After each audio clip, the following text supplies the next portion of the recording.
On a tous vu un film avec de la 3D éclatée où tu fais non mais là le personnage il est pas crédible du tout. Et ça en vrai, ça arrive très souvent. Ça part sur un top 5 des pires scènes en VFX. Dans Alien Romulus, on a des plans en 3D magnifiques. Et on a ça.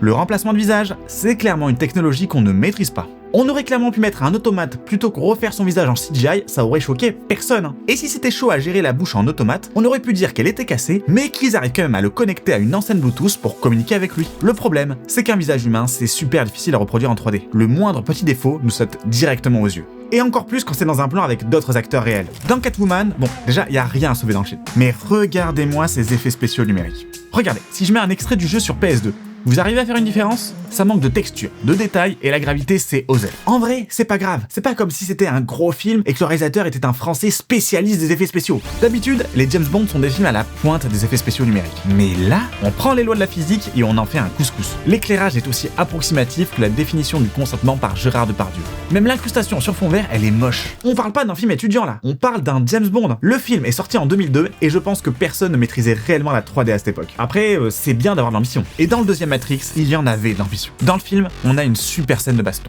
Pour cloner les agents Smith, ils ont utilisé des sosies et ajouté des versions en 3D. Mais pour certains plans, ils sont passés en full 3D et là, niveau qualité, on est quand même plus sur de la Xbox que de la PS2. Là, c'est l'enchaînement prise de vue réelle et plan full 3D qui fait que ça se remarque de ouf. Vrai Kenyu, faux Kenyu. Vrai Kenyu, un kiwi.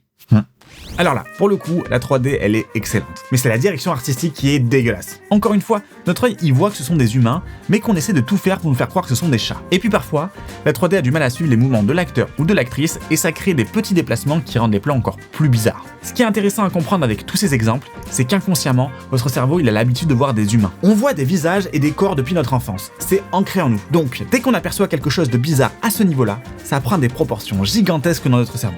D'ailleurs, il y a un plan de moi en full 3D dans cette vidéo, est-ce que tu arriveras à le trouver?